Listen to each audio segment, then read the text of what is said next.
Wir begrüßen euch heute aus unserer Arcade-Halle des Computerspielemuseums Berlin. Und anlässlich des 30-jährigen Jubiläums von Zelda haben wir auch ein paar Spiele für euch vorbereitet und wollen euch ein bisschen was darüber erzählen. Konstantin, was war denn dein Lieblings-Zelda-Spiel? Zufälligerweise war mein Lieblings-Zelda-Spiel auch das letzte große Zelda-Spiel. Das war Zelda Skyward Sword für die Wii. Ich finde, das ist ein super Spiel geworden, auch wenn diese Meinung vielleicht ein bisschen kontrovers ist. Rausgekommen ist er 2011, also eigentlich schon gegen Ende des Konsolenzyklus der Wii, aber trotzdem war das Spiel genial und vor allem war das meiner Meinung nach das beste Spiel, was auch die Motion-Steuerung umgesetzt hat. Der Schwertkampf in diesem Spiel war einfach super. Und vor allem hat das Spiel auch wirklich davon profitiert. Also man konnte zum Beispiel wirklich in verschiedene Richtungen schlagen, das Schwert neigen, was man auch machen musste, sonst könnte man die Gegner einfach nicht besiegen. Meiner Meinung nach ist Skyward Sword deswegen auch das Zelda-Spiel mit dem besten Kampf, mit dem besten Schwertkampf und auch mit den besten Bosskämpfen, weil sie von dieser Mechanik sehr profitiert haben. Aber jetzt hier Twilight Princess mit seinem das fandest du nicht cool? genau, das ist es ja. Twilight Princess wurde ja auch dann für die Wii so umgesetzt, dass man auch damit rumfuchteln konnte. Das hat aber im Endeffekt für das Spiel dann nichts gebracht. Also es war egal. Ich habe im Endeffekt Twilight Princess komplett durchgespielt mit den Knöpfen. Aber die Bosskämpfe, die waren echt episch. Ja, was bei Skyward Sword auch besser war, meiner Meinung nach, war das Design und der Grafikstil. Das hat eigentlich das Beste genommen von Zelda-Spielen. Zum einen so ein bisschen angelehnt an Twilight Princess. Link sah sehr ähnlich aus, aber das Design, die Umgebung und die Farben, die waren halt wirklich eher wie Wind Waker, was viel farbenfroher war. Und das hat beides eigentlich das Beste aus beiden Welten zusammengebracht bei Skyward Sword, meiner Meinung. Und deswegen halte ich auch die Welt für unglaublich gut umgesetzt, obwohl eigentlich jeder Zelda-Teil eine unfassbar gute Welt hat. Definitiv. Und weil wir schon von unglaublich guten Zelda-Welten reden, können wir gleich zu meinem Lieblingsteil kommen. Tatsächlich ist es weder das hier, nicht Twilight Princess oder Ocarina of Time, sondern das damals sehr gehasste Zelda The Wind Waker. Warum meist gehasst? Das Spiel erschien 2002 in Japan, 2003 in den USA und Europa. Und nachdem die Videospieler verwöhnt waren mit dem düsteren Stil von A Link to the Past und Majora's Mask, wollten sie halt ein neues erwachsenes Zelda haben. Und doch dann kündigte Nintendo nach einer Grafikdemo, die noch diesen alten Stil beibehalten sollte, dieses Zelda an, was mit einem sehr eigenwilligen Cel-Shading-Look daherkam. Ich bin ein ganz, ganz großer Fan von Cel-Shading-Grafik. Ich habe damals auf dem Gamecube Tales of Symphonia gespielt. Super schönes Spiel, super geiler Grafikstil. Und wollte dann das natürlich auch noch unbedingt spielen.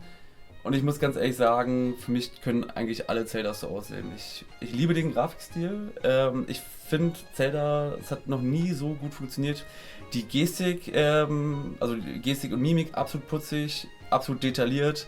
So Gesichtsanimationen gab es so vorher noch nie. Also da war tatsächlich der Zelda-Teil absolut Pionier auf dem Level. Und ich weiß noch so, spätestens als du das Orni-Mädchen Medoli kennengelernt hast, so, da war es dann auch um mich geschehen. Ich verbinde mit Zelda The Wind Waker echt eine Menge. Der epische Endkampf gegen Ganondorf, der war natürlich auch super geil. Fand ich tatsächlich sogar besser als bei Twilight Princess und bei Ocarina of Time. Und der Abstecher ins verlorene Land Hyrule. Hyrule ist ja hier auf dem Grund des Meeres vergraben. Genau. Von mir aus könnten tatsächlich alle Zeldas so sein. Ich bin auch ganz, ganz großer Fan von den kleinen Zeldas. Ich mag es total, wenn sie den Stil von Wind Waker übernehmen. Deswegen Minish Cap für den Game Boy Advance ist ein super Spiel. Phantom Hourglass und Spirit Tracks, die direkte Nachfolger zu Wind Waker sind, gehören auch so zu meinen Lieblings-Handheld-Spielen, die es gibt. Und Cynthia, dein Lieblings-Zelda-Spiel? Ja, bei mir wird es wie immer klassisch. Back to the Roots, und zwar mit dem 1992 bei uns erschienenen Link to the Past für den Super Nintendo. Ja, ich habe das damals zum ersten Mal gespielt, als ich ca. 6 oder 7 war. Oder ich habe es nicht gespielt, sondern ich durfte zugucken. Ich hatte die Ehre, weil ich kann mich noch genau erinnern, als ich mit meinen 3 Geschwistern und meiner Cousine tagelang vor der Glotze hing bei meiner Oma Und wir haben eben dieses Spiel durchgezockt und es war aber gar nicht schlimm, dass ich nur zusehen konnte, weil es war wirklich wie so ein Filmepos in meinem Gehirn. Also ich habe danach, es war wie ein Film einfach die Erinnerung, weil es einfach so toll war. Nur dass es halt sich über Tage erstreckte. Und besonders die Musik hat mich eben sehr beeindruckt oder ist auch jetzt immer noch super natürlich, wurde ja damals von dem Orchester eigentlich eingespielt und dann erst digitalisiert, was vielleicht auch die Grandiosität der Musik ausmacht. Man denke an das Kakariko Village Theme. Bitte einblenden. Das ist super. Ja, das genau. Und das ist so ein Gefühl des Nachhausekommens, aber so ein bisschen melancholisch, weil eigentlich ist das Land ja nicht safe und so. Aber ja, genau das. Und dann habe ich auch total sofort im Kopf die ganzen Sounds.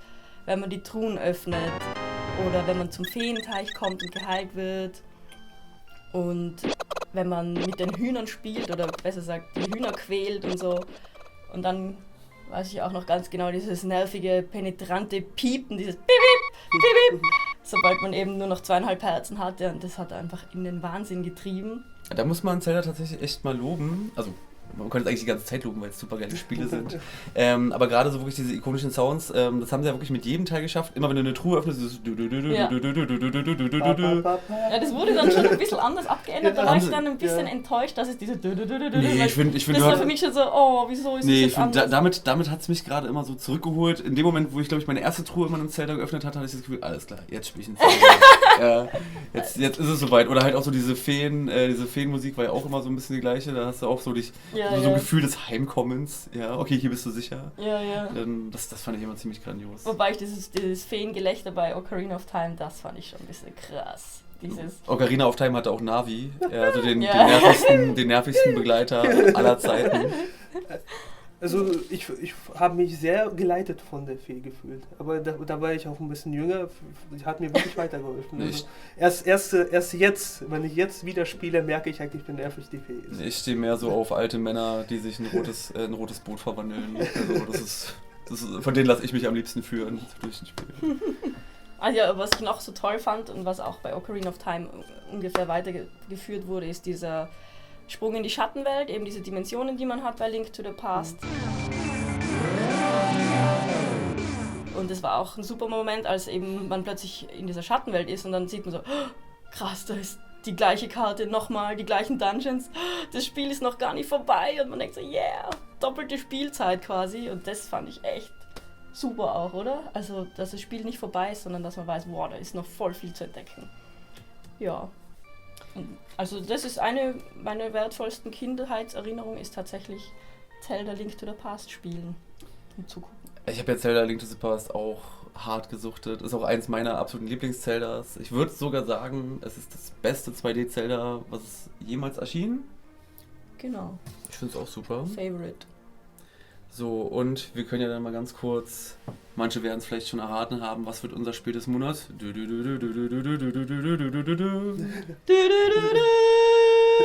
Genau, A Link to the Past wird's. Ihr könnt es, wenn ihr bei uns seid, dann spielen. Tatsächlich könnt ihr auch Skyward Sword bei uns spielen. Ocarina of Time ist sowieso schon Teil der Dauerausstellung. Auf Nintendo DS. 3DS, bitte.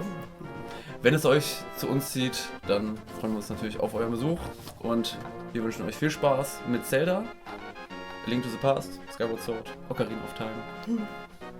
Dann, und auf dem NES. Stimmt, auf dem NES kommt es ja auch noch. Zelda also ihr könnt es in vierfacher Version bei uns spielen im Museum im nächsten Monat. So. Wir freuen uns dann auf euch und hoffentlich kommt ihr vorbei. Vielleicht könnt ihr sogar mit uns was spielen.